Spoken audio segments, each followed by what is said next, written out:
Bonne année tout le monde, je vous souhaite à tous une excellente année, beaucoup de santé, énormément de lecture aussi, c'est important, on n'oublie pas. Et moi, en ce début d'année 2025, eh bien, je voulais faire quelques souhaits à nos éditeurs préférés, que ça soit du côté de la VO, mais aussi du côté de la VF. Donc on va parler de Marvel Comics, de DC Comics, d'Urban Comics et de Panini Comics. Voilà, j'ai quelques souhaits que j'aimerais qu'ils soient exaucés sur cette année. J'ai noté plusieurs choses. On va commencer par la VO, donc par Marvel Comics. Et moi, je souhaite, s'il vous plaît, Marvel Comics, s'il vous plaît, en cette année 2025, proposez-nous de meilleures séries. Voilà, tout court. Parce que moi, franchement, je m'y retrouve pas vraiment. Que ça soit, bon, les côtés des X-Men, moi, ça n'a jamais été mon truc. Mais sur les personnages comme Captain, Iron Man, etc., même Spider-Man, ouais, ça fait un moment qu'on tourne en rond et je pense qu'ils ont grandement besoin, un petit peu à la DC, d'une nouvelle initiative qui relance les choses. On bouscule les choses parce que là, franchement, moi, Marvel, je m'y retrouve plus en fait. Je m'y retrouve très peu, ce qui veut dire que chez Panini aussi, je m'y retrouve moins forcément. Panini table aussi en ce moment pas mal sur des choses qui sont déjà parues il y a un moment, pas forcément sur l'actu, enfin sur ce qui sort en ce moment. Et donc c'est vrai que pour moi, ça devient un peu un souci. Je trouve que vraiment Marvel, ils ont besoin de se relancer. Il y a l'univers Ultimate qui permet ça, mais c'est vrai que à part ça, la série Ultimate Spider-Man qui fonctionne très très bien et qui est voilà en tête pour ramener, on va dire, de la fraîcheur du côté de chez Marvel. Mais sinon, à part ça, les autres séries, bon, on attend avec impatience Ultimate Wolverine, au moment où je tourne cette vidéo du moins, et c'est vrai que voilà, il manque quelque chose. Il y a les Ultimates qui sont très cool, mais c'est vrai qu'il manque, à part l'univers Ultimate, du côté de chez Marvel, bon, les récents événements, moi, ça m'a pas trop fait kiffer, genre Blood Hunt, voilà. Là, ce qui arrive avec l'événement One World Under Doom, pareil, ça me hype pas trop. Et c'est vrai que voilà, je pense que Marvel a franchement besoin d'un renouveau, de quelque chose. Et ouais, j'aimerais que sur cette année 2025, il y ait quelque chose qui débloque, quoi. Qu'on nous annonce, je dirais pas jusqu'à une nouvelle initiative, mais des séries plus qualitatives pour l'instant, parce que pour l'instant, je m'y retrouve pas. Je lis pas tout non plus, donc je peux pas forcément être au courant de tout. D'ailleurs, dites-moi s'il y a des choses que je loupe et qu'il faut absolument que je lise, que ce soit en VO ou même chez Panini, sur des choses qui sont en train de paraître, bah dites-moi tout ça dans les commentaires, je lirai ça et j'essaierai de voir. Et c'est vrai que moi, pour l'instant, de ce que je lis, c'est un peu un vide abyssal, je trouve, du côté de chez Marvel Comics. Donc voilà, ça serait mon premier souhait. Mon deuxième souhait, ça serait clairement, j'en ai parlé, mais de One World Under Doom, d'arrêter de s'inspirer du MCU pour faire marcher les comics. Alors, ça peut attirer un public, certes, mais vous aviez pas besoin de ça pour avoir d'excellents récits en comics. Et là, j'ai l'impression que tout est basé là-dessus maintenant. Donc ouais, c'est relou, et j'aimerais que ça ne soit pas forcément à chaque fois des inspi type MCU ou en mode on capitalise parce qu'il va y avoir Doom au cinéma, etc. et tout, et de faire du coup ça dans les comics, moi ça me fait un petit peu chier. Et justement, moi je trouve que ce qui est mieux, c'est la diversité pour pouvoir attirer différentes personnes. Quelqu'un qui va au cinéma voir par exemple quelque chose sur Fatalis, il a pas forcément non plus envie de le retrouver dans les comics, il a peut-être envie de découvrir d'autres choses. Alors ça permet de faire des ponts, je comprends, mais pour moi c'est pas la bonne solution. En tout cas, moi personnellement, ça me fait un petit peu chier, donc voilà, ça serait mon deuxième souhait. Ensuite, j'aimerais retrouver une bonne série Spider-Man. Donc c'est vrai qu'on n'a pas été gâté ces récentes années, hormis Ultimate, hein, comme je disais, mais voilà, une série Spider-Man dans la continuité, où on arrête de tourner en rond avec un coup il est avec MJ, puis après on le laisse pas avec MJ, et c'est reparti, et ça tourne en rond, et on attend, et on attend, et on attend, et il évolue pas. C'est relou. Donc là, j'espère que la série de... c'est Kelly, je crois, hein, qui a été annoncée, sera bonne, parce que franchement, ouais, là, c'est... J'en ai marre, j'ai envie de retrouver du bon Spidey et ça manque trop. Et voilà. Donc j'espère aussi, ça revient un petit peu dans ce que je disais sur des meilleures séries, mais franchement, en numéro 1, faites une bonne série Spider-Man. Voilà, trouvez un bon auteur qui a envie de faire quelque chose, de faire avancer les choses, d'amener de la nouveauté sur Spider-Man. Je sais que c'est pas forcément facile, mais c'est quelque chose, franchement, moi j'ai très envie pour revenir dans cet univers, de revenir dans la continuité. J'aimerais bien revenir avec du Spider-Man. Et c'est vrai que c'est pas Zeb Wells qui m'a forcément fait kiffer. Donc s'il vous plaît, j'espère que Kelly, ça sera la bonne. Et enfin, mon dernier souhait pour Marvel Comics, arrêtez, ça va encore parler Spider-Man, mais arrêtez s'il vous plaît les événements Spider-Verse, Venomverse, je sais pas quoi là il y a Spider-Verse versus Venomverse, oh pitié, on n'en peut plus, on a tout eu en termes d'événements sur les symbiotes, etc. et tout, stop, Dark Web ça aurait déjà dû tirer la sonnette d'alarme, vous n'avez plus rien à raconter là-dessus. Je dis stop, mais mon souhait sera clairement pas réalisé vu que cette année on a le crossover justement Spider-Verse versus Venomverse, mais pitié que ça soit le dernier quoi, voilà.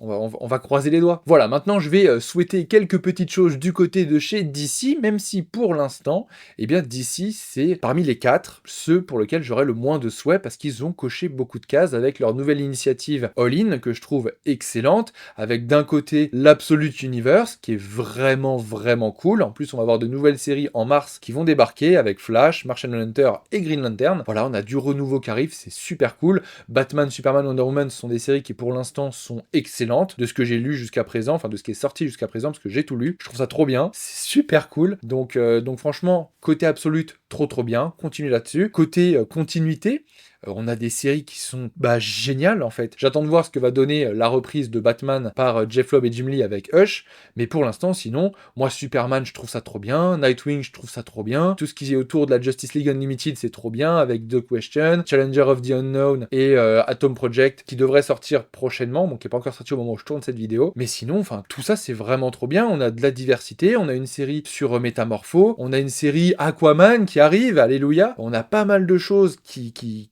sont solides, on a des runs qui continuent avec celui de Jeremy Adams qui est trop bien aussi, donc franchement il y a de la qualité chez DC en ce moment du côté de la VO, on en reparlera du coup pour la VF parce que tout ne sera pas édité, ça c'est sûr, mais pour l'instant franchement tout est bien, même la série de Flash par Spurrier c'est trop cool, World Finest par Wade, il y a beaucoup de séries qui sont trop cool, et limite on sait plus où donner de la tête, parce qu'il y a encore des séries limitées qui paraissent, avec notamment le Dark Pattern au niveau de Batman, on va avoir une série sur Zatanna aussi, il y a pas mal de trucs qui arrivent et on sait même plus où donner de la tête tellement il y a de la qualité chez DC en ce moment, c'est trop cool. Pour l'instant, c'est une grosse félicitation parce que vous avez fait les choses vraiment cool. J'ai néanmoins noté un petit souhait, c'est lorsque vous faites des événements d'ici, s'il vous plaît, les tie-in, on se calme, parce que c'est relou, vraiment c'est trop relou, surtout que la moitié des tie-in, qu'est-ce que je dis la moitié 90% des tie-in, servent à rien. Arrêtez en fait, juste faites des tie-in qui sont peut-être nécessaires à votre histoire, ok, pas de problème, vous voulez capitaliser sur les événements pour vendre plus vos séries, y a pas de souci, je peux l'entendre, mais arrêtez de nous en foutre partout, parce qu'avec Absolute Power c'était infect, on avait sur la série Batman, sur Superman, sur Wonder Woman, sur Green Lantern, sur Green Arrow, donc non, franchement, à part les tie-in, que je trouve c'est un peu abusé. Je trouve que DC sont dans une très bonne direction. Et par la suite, un crossover absolute plus continuité. Alors ça sera pas tout pour tout de suite. Moi, je veux ça dans quelques années. Le temps de laisser vraiment l'Absolute Universe se développer, plein de séries, même peut-être des petits crossovers entre les séries déjà au sein de cet univers avant d'avoir un méga crossover entre la continuité et l'Absolute Universe. Mais pour l'instant, franchement, c'est bien joué DC. Continuez comme ça sur 2025 et on sera top. Bon, maintenant, on va parler un petit peu de Panini Comics dans un premier temps. Parce que, ce que je disais, c'est que, ouais, par rapport à Marvel, c'est un petit peu compliqué, parce que déjà, Panini, ils ont pas forcément beaucoup de séries qualitatives à proposer à leur public, parce que, comme je disais, ça manque cruellement, donc ils proposent quand même pas mal de choses, et c'est tout à leur honneur, parce que franchement, proposer autant de diversité en termes de titres qui sortent sur l'actualité, alors que c'est vraiment pas ouf, franchement, chapeau, pour le coup, parce que, voilà, même s'il y a pas tout, on n'aura jamais tout, on le sait, mais je trouve qu'il y a quand même beaucoup de diversité par rapport à Urban, mais après forcément c'est une entreprise qui est beaucoup plus grosse, avec Panini Italie qui du coup s'est étendue sur plusieurs pays, donc franchement je pense qu'ils ont plus de force que Urban qui n'est que sur le territoire français, ça peut aussi s'expliquer forcément, mais voilà, il y a quand même une grosse diversité chez Panini,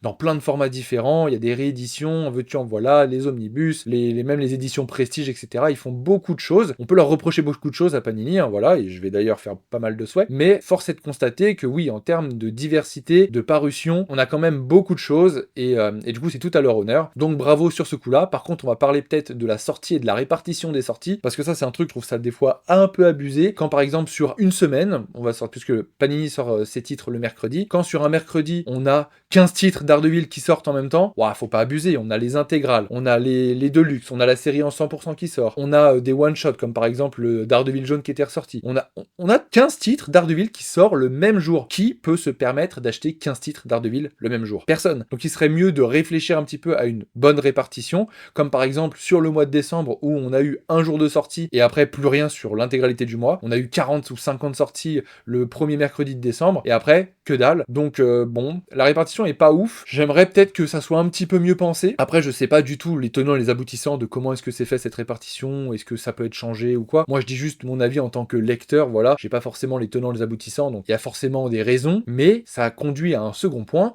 une meilleure communication, parce que c'est quelque chose, on va beaucoup en parler du côté de chez Urban aussi, mais chez Panini, ça serait bien aussi que le community manager nous communique plus de choses. Après peut-être qu'il a pas forcément les infos, mais qu'il y ait une meilleure communication transverse dans l'entreprise tout de même, parce que ouais, nous on a pas mal de choses qui sont assez incompréhensibles. Il y a le cas de par exemple des Red Band où en fait ça sort en Italie et nous on les aura pas en France, ou alors on nous dit mais là c'est possible sur ce titre mais c'est pas possible sur ce titre parce que on n'a pas encore eu ça ou ça. Donc quand on nous l'explique, moi je je peux totalement entendre ces choses-là, et c'est normal, on est des lecteurs, et on est des passionnés, donc on peut entendre beaucoup de choses. Par exemple, il y a eu les reports des gros omnibus par rapport à Rome, etc. Il y a aussi, je me souviens plus, c'est les Micronauts peut-être, et Astro City, je crois. Bon, c'est des trucs que moi je lis pas. Mais par exemple, il y a eu des reports sur ces titres-là qui sont expliquer, et bah ok, pas de souci, il y a des reports, on est des passionnés, on va attendre, on comprend, ce n'est pas de votre fait, pas de problème. Donc moi j'aimerais une meilleure communication du côté de Panini, que ça soit même quand on leur pose des questions, qu'on soit pas forcément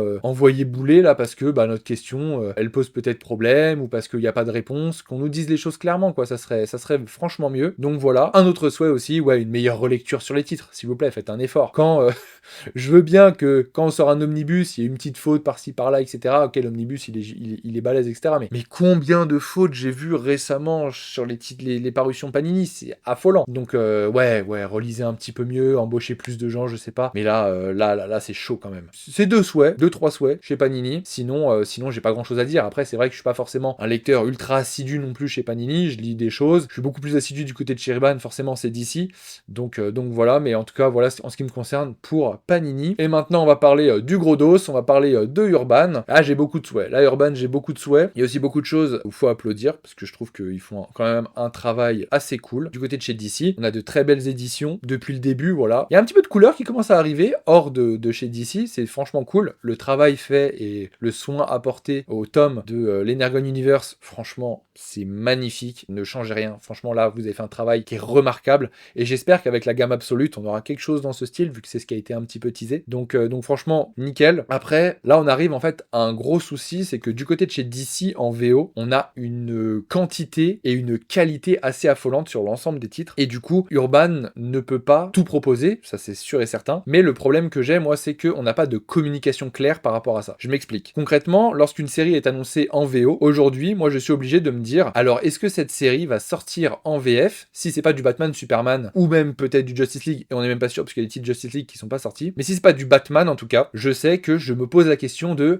est-ce que Urban va sortir le titre, ou est-ce que du coup, ça va peut-être pas fonctionner, ils vont pas le sortir, et je me penche sur la VO. Et ça, c'est un peu relou, parce que comme on n'a pas de vision claire sur ce que Urban compte éditer ou non, et bah, soit je suis obligé de me tourner du côté de la VO, et du coup, je peux pas après acheter, enfin, ça sert à rien que je rachète les mêmes trucs en VF, et du coup, c'est, on va dire, de l'argent perdu pour Urban, et moi, ça m'embête vraiment de pas pouvoir soutenir Urban du coup, ou alors, bah, je me dis, ça va sortir chez Urban, j'attends, et au final, on n'a pas de communication, rien ne sort, je loupe un numéro, 2 numéros, 3, 4, 5, puisqu'il faut attendre souvent 6 numéros pour qu'il y ait une publication chez Urban, et toujours rien, et du coup, bah, en fait, je rate les numéros en VO, du coup, bah, après, c'est un peu chiant pour les retrouver, surtout que le format VO, surtout les floppies, c'est super compliqué après à trouver, bon, faut les trouver sur eBay ou quoi, mais il y a toujours des frais de port après astronomiques, bref. Donc au final, c'est souvent ce dilemme de est-ce que j'attends, est-ce que je préfère aller sur la VO, mais du coup, je vais faire perdre Urban, est-ce que je vais du coup attendre Urban, mais du coup, bah, perdre de la VO potentiellement aussi, on sait pas. C'est souvent super compliqué, et je pense qu'une communication claire pourrait permettre, en tout cas, c'est pas possible sur tous les titres, je pense, mais sur certains titres, genre, je pense qu'il y a certains titres, ils savent qu'ils vont les éditer. Genre Justice League Unlimited, j'espère qu'ils sont déjà au courant qu'ils vont l'éditer. Et ils auraient pu communiquer là-dessus,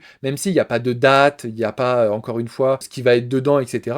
Juste dire, ok, le titre Justice League Unlimited paraîtra chez nous, c'est une certitude. Ou d'autres titres comme ça, je pense que pareil, les titres absolutes, c'est sûr et certain qu'ils vont paraître, mais ça n'a toujours pas été annoncé. Il y a pas mal de choses comme ça, où je pense qu'une meilleure communication leur permettrait du moins d'avoir des lecteurs sûrs pour la suite, et qui ne vont pas se tourner vers la VO, et aussi beaucoup moins de frustration du côté des lecteurs qui attendent chez eux, et au final rien ne sort, et au final, t'as perdu la VO, t'auras rien en VF, donc au final, t'es un peu, c'est le lecteur qui se retrouve un peu lésé, donc c'est dommage. Donc une meilleure communication sur ça, sur l'édition des titres VO. Il y a beaucoup de choses qu'on veut suivre aussi. Moi, par exemple, je pense à Métamorpho. Je suis quasiment sûr que ça paraîtra jamais en VF, donc je l'ai pris en VO. Aquaman, je l'ai pris en VO parce que je me dis, le dernier run n'a pas été édité, donc forcément, c'est un peu chaud. Aquaman, on sait que ça se vend pas forcément des masses. Je vais le prendre en VO. Mais s'il sort chez Urban, désolé, mais je l'aurai en VO, quoi. Donc voilà. Une meilleure communication là-dessus, une meilleure communication aussi peut-être sur les rééditions. Franchement, dans l'ordre des grandeurs, je préfère 100 fois plus qu'ils communiquent sur ce qui va être édité que sur les rééditions. Mais c'est vrai que, par exemple, Green Lantern par Geoff Johns, où est-ce qu'on en est? On sait qu'il y a des ruptures sur le tome 1, sur le tome 3, je crois. Rupture, du coup, éditeur. Est-ce que ça va être édité? Si oui, est-ce qu'on a une fourchette ou pas? Ou est-ce que pour l'instant, c'est mort? Mais dites-nous les choses clairement. Concrètement, il a fallu attendre un live de Deviant, que si d'ailleurs vous n'avez pas vu, je vous mettrai dans la description. Franchement, trop bien, où il parle avec François Hercouet, qui nous donne un peu plus d'informations sur comment est-ce que c'est l'éditeur, etc. Et c'est hyper intéressant, et on comprend vraiment leur point de vue, etc., que c'est pas forcément facile, qu'il y a aussi tout un jeu économique derrière, et donc franchement, on peut être compréhensif compréhensif et tout, il y a pas de souci, mais c'est vrai que là, il a fallu attendre un live fait par un passionné pour savoir que potentiellement la série Geoff Johns présente Superman sera rééditée en 2025. Pourquoi est-ce qu'il ne communique pas directement là-dessus? Il y a pas mal de choses où je pense qu'il y a vraiment un manque de communication fou du côté de chez Urban. Peut-être qu'ils n'ont pas aussi les personnes pour le faire, mais en tout cas, ouais, faudrait faire quelque chose parce que là, franchement, moi, ça va plus. Donc voilà. Et donc, mon souhait le plus cher, du coup, du côté de chez Urban, ça serait de ne pas arrêter la diversité, même si je sais qu'il y a une loi économique derrière qui doit être respectée. Parce que ouais, faire que du Batman, c'est la mort d'Urban. C'est la mort de DC chez Urban. Parce qu'au final, oui, Batman se vendra toujours plus ou moins. Enfin, oui, Batman se vendra toujours. Mais c'est vrai que ne pas avoir autre chose que Batman, bah, c'est aussi se priver d'autres potentiels lecteurs et de lecteurs qui n'aiment pas forcément que Batman. Les gens qui aiment Superman, qui aiment Aquaman, qui aiment Green Lantern, les pauvres fans qui aiment Flash et qui n'ont pas eu le run de Spurrier jusqu'à présent, même si on peut comprendre, le run d'Adams avant n'a pas forcément ultra bien fonctionné, etc. Mais c'est vrai que je pense que arrêter de sortir pas mal de choses en termes de diversité chez Urban, c'est un peu se tirer une balle dans le pied pour l'avenir, parce qu'au final, tourner qu'avec du Batman, c'est pas viable, je pense. Se servir peut-être de Batman pour essayer de tenter des choses par-ci par-là. Par exemple, la série Birds of Prey, la manière dont ils ont fait pour la sortir en même temps que Green Arrow, donc dans le Dawn of Green Arrow et Black Canary, ça a été se tirer une balle dans le pied parce que je pense que la série Birds of Prey avait un vrai potentiel de pouvoir se lancer toute seule et un petit peu à la manière d'un Poison Ivy et de fonctionner, quoi. Et je pense que, ouais, ils ont loupé le coche là-dessus. Après, ils tentent des choses. On peut pas leur reprocher de tenter des choses. Ils ont tenté ce truc de mettre 2 séries en un volume. Je trouve que c'était vraiment bien, par exemple, pour Titan. C'était bien pour Superman. Green Lantern aussi, pourquoi pas. Mais c'est vrai que, par exemple, bah, sur un titre comme Green Arrow et Black Canary, là où la série Green Arrow, elle était mauvaise et Birds of Prey était trop bien, bah forcément, Birds of Prey a été ultra invisibilisé. Et bon, ça c'était dommage. En tout cas, ils ont tenté quelque chose. On peut pas leur reprocher. Mais voilà, je sais pas. Honnêtement, ça mériterait qu'on en parle plus longuement de cette idée de est-ce que les down-off c'est une bonne chose ou une mauvaise chose. Dites-moi si vous voulez qu'on en parle, ça serait hyper intéressant. Mais voilà, en tout cas, mon plus gros souhait chez Urban, c'est une meilleure communication pour 2025, pour savoir un petit peu vers quoi est-ce qu'on se tourne. Est-ce qu'on se tourne plus vers la VO sur certains titres parce qu'on sait que ça paraîtra pas chez vous, ou est-ce que on attend pour vous soutenir? Auquel cas, genre bah il faut que ça soit fait un peu à l'avance, quoi. Donc voilà, c'était un petit peu tous mes vœux pour nos éditeurs. Je parle pas trop des indés parce que pour l'instant, je lis pas énormément non plus en termes d'indés. Je pourrais parler, tu vois, d'iComics, etc. Mais c'est vrai que c'est des choses que moi je lis pas énormément. Donc on pourrait faire un truc spécial sur les indés aussi, pourquoi pas. J'espère en tout cas que certains de ces souhaits seront entendus, même si en vrai on se cache pas que non. Mais voilà, en tout cas j'avais envie de vous partager un petit peu ça. Vous dites-moi qu'est-ce que vous aurez comme souhait du côté de chez Marvel, DC, du côté de chez Urban, de chez Panini. Est-ce que vous avez des choses que vous aimeriez refaire remonter ou pas? Ou est-ce que pour vous tout est parfait, il faut que ça continue comme ça? En tout cas, moi je vous souhaite une très bonne année 2025. Moi je vous dis à bientôt, prenez soin de vous et surtout, lisez des comics.